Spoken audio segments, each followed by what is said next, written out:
Well. What brings you to this most inhospitable little corner of the sea floor? Normally a fine upstanding merfolk like yourself wouldn't be caught dead this close to the Leviathan.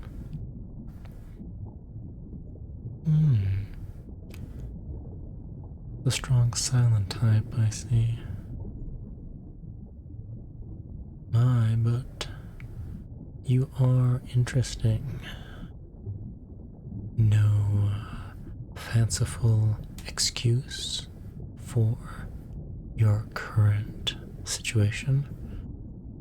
Nothing deliciously transparent like, oh, I was on my way to this most marvelous party that King Triton is throwing back in Atlantica, but I guess I took a wrong turn. You mean that this isn't the royal palace? No. You're too intelligent to believe that I would be foolish enough to buy such a thing. But, there's no need for deception. You can tell me why you're out here. Unless, of course, it's for something exceedingly naughty. Why else would you keep it a secret? Don't worry. I promise I won't tell a soul. You have my word.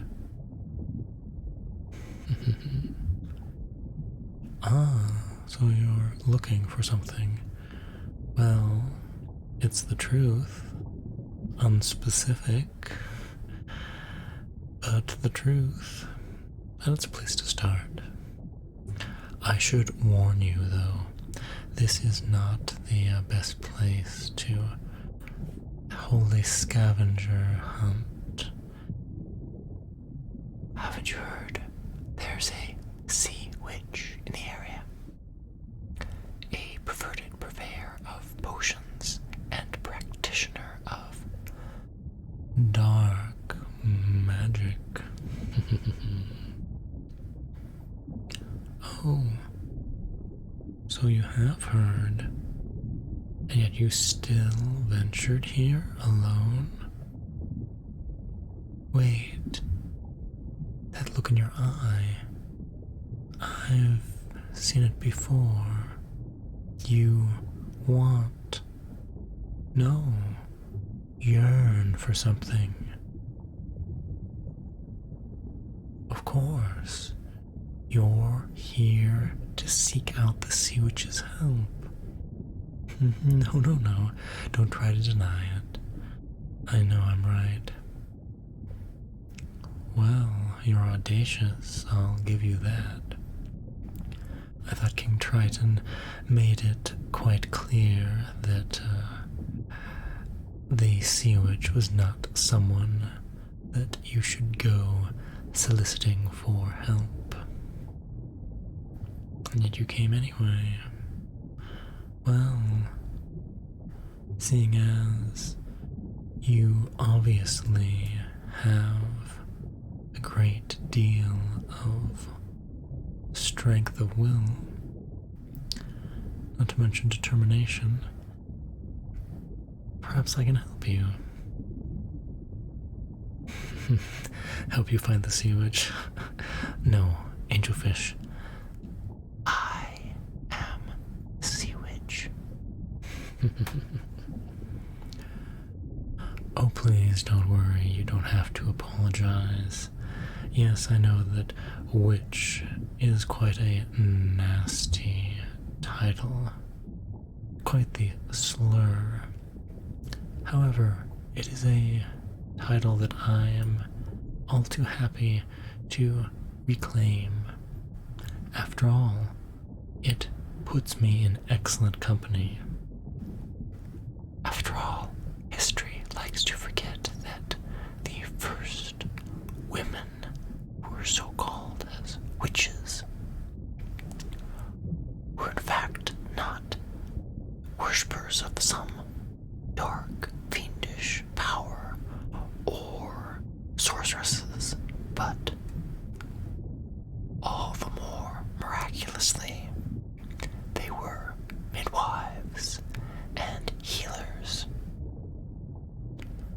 women whose knowledge of medicine put them at odds with the patriarchy and made them into outcasts. It is a perspective and plight that I can certainly relate to. But just like those women, I have a great sense of pride in my skills. Oh, now you really mustn't believe everything that you hear back in Atlantica. Despite my little teasing about perverted potions, you should understand one thing.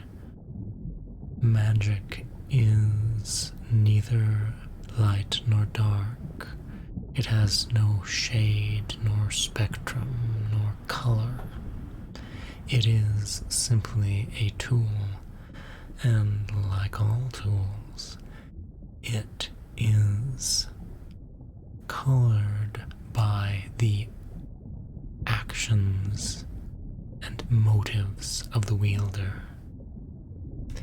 So someone with wickedness in their heart will use magic to bring about darkness, whereas someone with benevolence and kindness in their heart will weave magic that brings light to the world.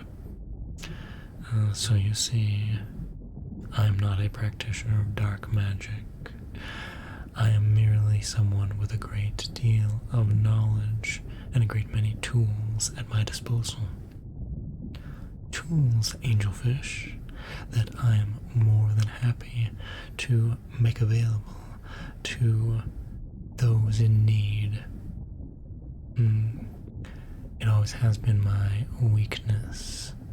I am just too caring, too giving for poor unfortunate souls. But someone has to lend a hand. It certainly isn't going to be Triton. Oh, there I go. I'm sure you can detect the bitterness. But our relationship isn't really that hideous. We just don't see eye to eye on certain things. Between you and me, I think, well, the dark magic thing is certainly a sticking point with him. That in reality, it's my free-spiritedness that really gets in his beard. Yes, I'm someone who likes to do things my own way. And Triton is very conventional. Doesn't like new ideas. But we can only hope that he will come around in time. But here you've let me ramble on about myself, when the real reason that you're here is to ask me for something, is it not?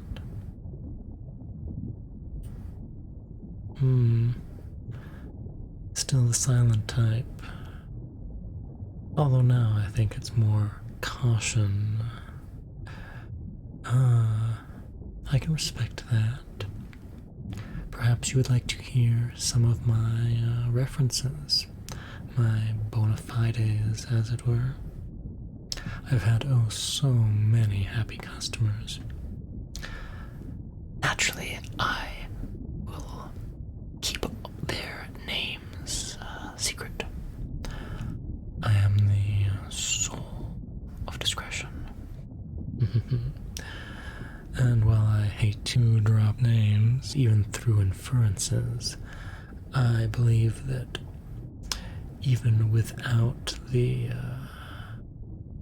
merfolk's name in question, this story will certainly ring a bell. It was quite prominent. I'm talking of a certain affair that had to deal with a Little Mermaid, shall we say. She sought me out because she wanted a pair of legs so that she could be with her prince on the surface. Now, if you were a sea witch like me, you might wonder, well, why not wish for your prince to have a fin and tail so that he could swim around in the ocean with you? But I filed that away. You see, it was quite the telling clue to what the princess's true problem was.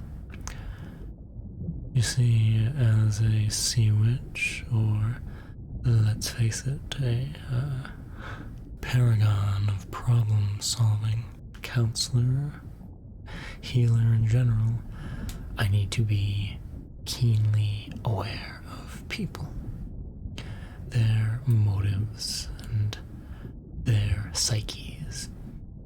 And if there's one thing I know oh so well, it's that people don't always recognize the real problem. They mistake one malady as the cause of all their woes, and expend all their energies to try to fix that instead of working on the real cause of the difficulty. Luckily, that's where I excel. Yes, this mermaid wanted love, certainly, don't we all? But more than that, she also wanted to be heard. Wanted someone to understand her. Well, when I see someone wanting those things, they're young and free-spirited, I can't help but think that the real cause of the problem must be daddy issues. Isn't it always? Father and daughter, talking so much and yet saying so little and listening even less. Why do fathers have such trouble understanding their daughters? It's quite a tragedy, isn't it? Yes, I recognized that her real problem was with her father. Oh, I'm sure she loved this prince, but again, if she didn't have a larger problem here in Atlantica, why wouldn't she wish for the prince to be able to come and spend time with her? Why did she need to leave and go be with him?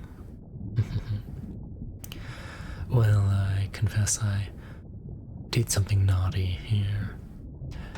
Normally, I am very generous in my bargains. Everything very clearly lined out. Payment is here, and services rendered are there. But I played a little trick on her. You see, I reasoned that the best way to help her was to exacerbate her problem. She had trouble speaking with her family, so I would make it so that she couldn't speak at all. This would give her a greater appreciation for communication and help her with her skills of making herself understood. We oftentimes don't respect what we have until we've lost it.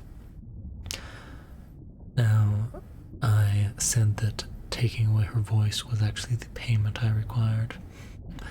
Not the case at all, but it was the best way to get her to see things the way they need to be seen. And I'm quite happy to tell you that not only did she get her prince in the end, but that she and her father reconciled and now have quite a beautiful relationship.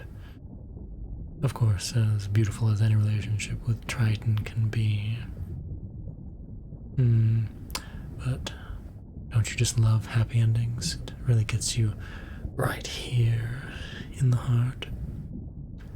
At least it did me. So, what do you say? Are you interested now? Ah, good, good. No, Angelfish. We can't discuss the subject of payment until I know what it is you need my help with. My services are quite a bit more dynamic than your average artisans. It's not exactly like I can have a chart that says a wish of this size costs this much, and a help in a difficult matter this complicated costs that much. No, there's much more nuance involved. But rest assured, I will take marvelous care of you. So, tell me your problem. Wait, on second thought, I think I can guess. Humor me. I think that you're someone who is going through a very difficult time. You are trying your hardest, or at least you're trying what is currently your best, but it's not good enough. You're not able to support your friends and family the way you would like to.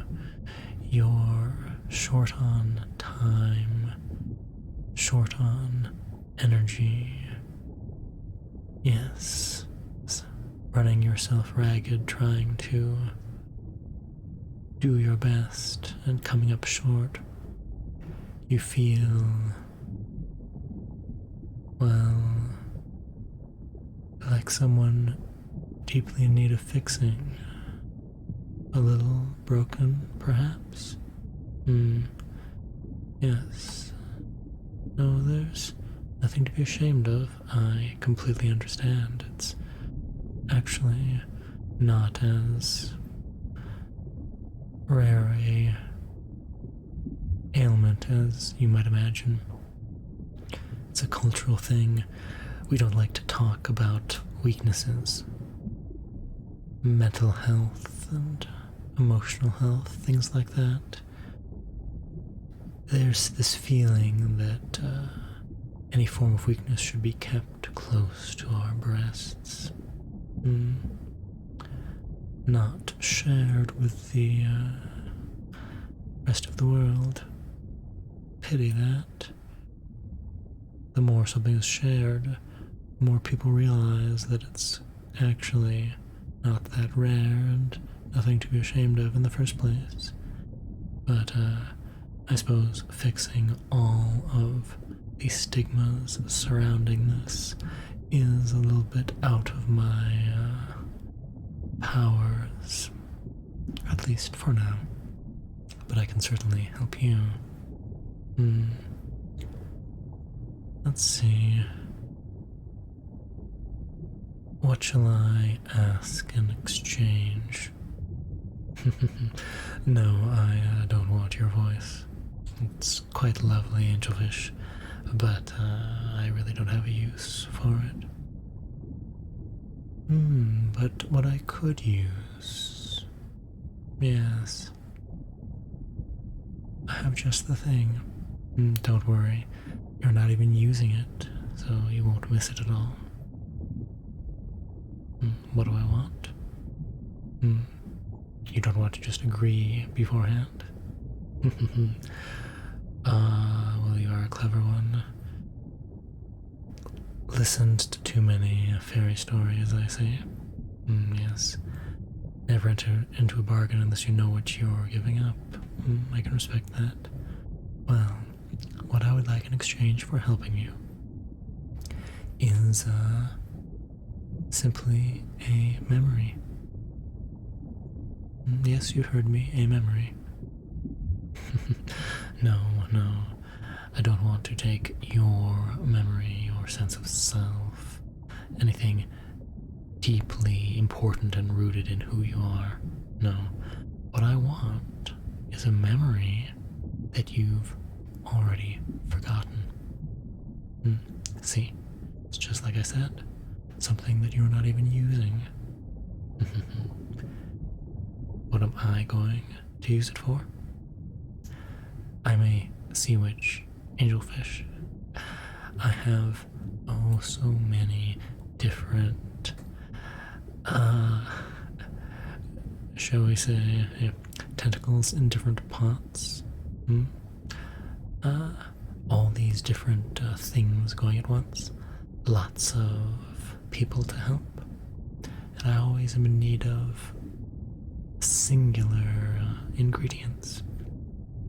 Memories are very powerful things, even an unused one. And it could help someone else quite a bit. So, do we have an agreement? No, I don't have a contract for you to sign. True, sometimes I like to make a big show of things, roll out a contract with lots of wherefores and party the first parts, etc., etc. But, I think that we're both honorable merfolk. I'm sure that a verbal contract will be more than binding enough. You are a person of your word, are you not? Marvelous, there you go. And you of course know that you can trust me. Now, I'll get to work on helping you with your problem. I could give you a potion, or I could weave a spell. Decisions. While I think this over, I have another story for you. Another of my bona fides, as it were.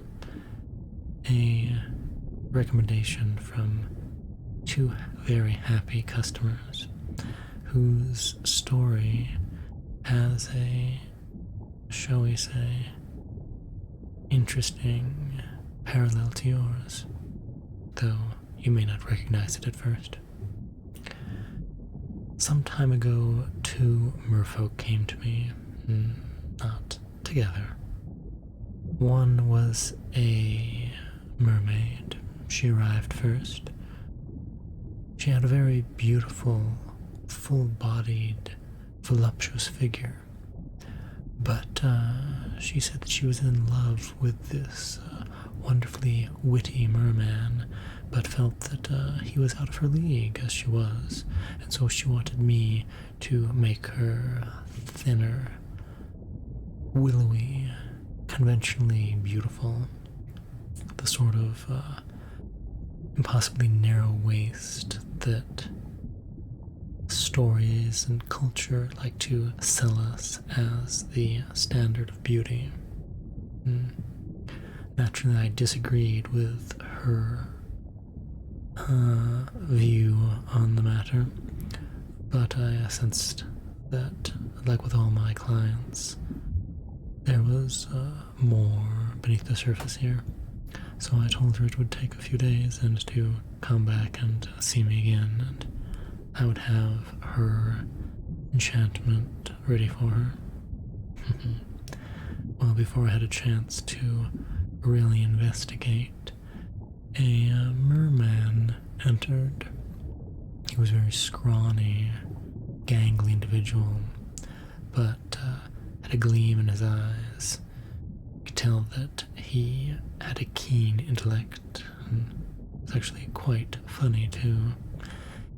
He told me that he was in love with a mermaid, that he thought that she was the most beautiful woman in the world, and as such believed that he was woefully inadequate to even speak to her.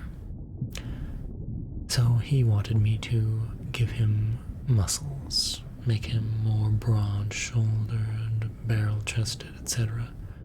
the triangular archetype of masculine beauty. Rather trite if you ask me, but then again I do have very, shall we say, distinct views on body shapes. I believe that how you appear should be unique to you, and you shouldn't have to fall into some sort of cultural mold. Well, I assume that you can guess where this is going. These two mer people who were oh so in love with each other didn't realize that each other already loved them for just the way that they were.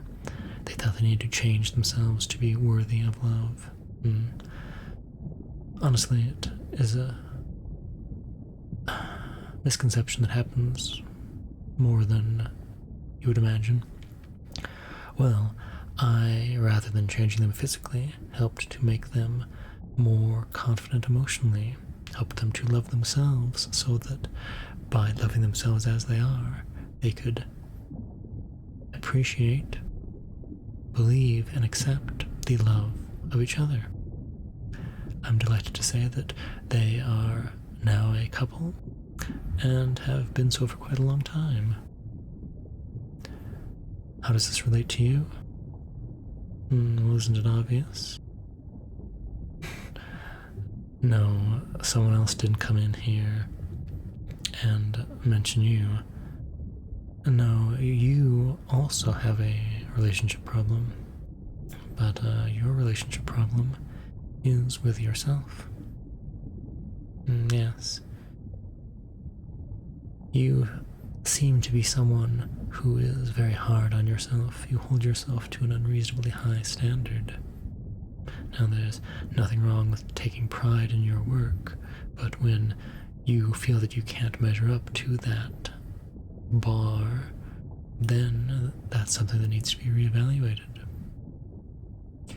You strike me as someone who has undergone troubles and difficulties, as you say, but you haven't reevaluated so that you can work in this new situation. Tell me, I assume that you hold your friends and family in very high regard. Do you want to help them?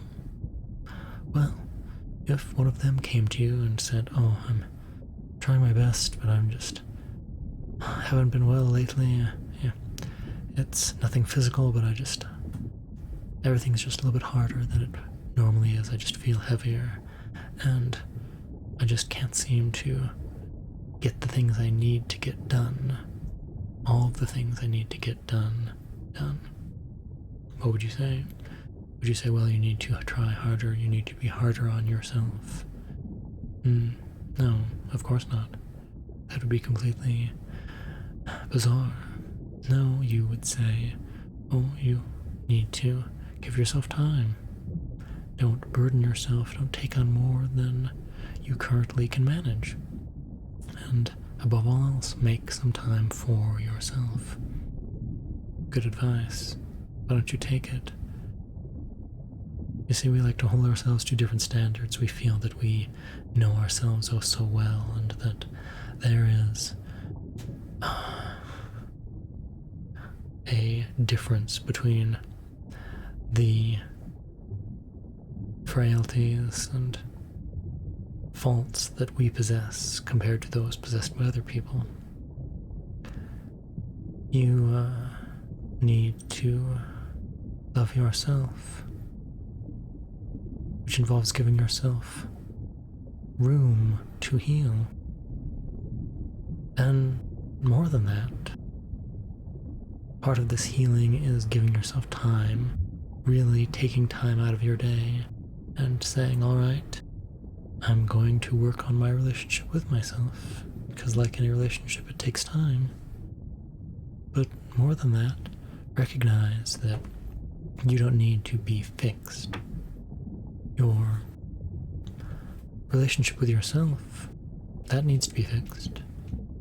But there isn't anything wrong with you. It's like I said about culture and the way that we view weakness. We think that having scars, whether physical or emotional, from difficult experiences makes us less worthy. It's quite the contrary. Overcoming challenges is part of life. Going through difficult areas, by its very name, implies that you come out on the other side. And regardless of how well you comported yourself in that difficulty, you still came out on the other side, so you triumphed. So those scars are badges of honor. But more than that, as we go through life, these scars, these cracks in ourselves, they allow something very precious to seep out into the world. You see, there is a light within each of us, something we keep deep inside, not because we are misers and do not wish to share it, but because it is something so intrinsically a part of us, so beautiful and yet so private that it's hard to let it be seen. But through these cracks, that light escapes. It doesn't leave you, it emanates from you, and that light illuminates the world. Just like the light, the moon, and the stars, and the sun shining down, casting its rays into the depths of the ocean, illuminating the darkness. That is what the light within each of us can do if we allow it to shine forth. So honor your cracks. Don't try to patch them up. Love yourself for who you are, cracks and all. I'm not saying that it will fix itself. Your relationship, I mean, overnight. It will take time, but it is something that you can do, and you will be able to do all the easier with my help. I will mix you up a potion, take it before bed, and you will, over the course of several nights, grow more confident in yourself. You will recognize your own worth and beauty. And I will envy whatever partner eventually finds you. For they shall find someone who is exceptionally remarkable and able to give them a world of love from the overflowing love that they already possess for themselves. As for my payment, don't worry, it will come just as these feelings of confidence will come. When you drink the potion over the next several nights as you sleep, that memory that you've forgotten will fade and will come to me. Don't worry, I will cherish it, as I will my meeting with you, and you won't even know that I've taken it. And I will have something that will be able to help someone else in need. And isn't that the most beautiful thing that a person can do? Pass on the kindness that they've received to another. As I said, I'm just too soft-hearted. So, now that you've received my appraisal. Take this vial with you, and why don't you go to that party that doesn't exist? Well, I'm sure there's one that exists somewhere, even if it's just a lovely evening with friends. That sounds like an excellent party to me. Go take the rest of the evening for yourself, and after that, I will wish you pleasant dreams.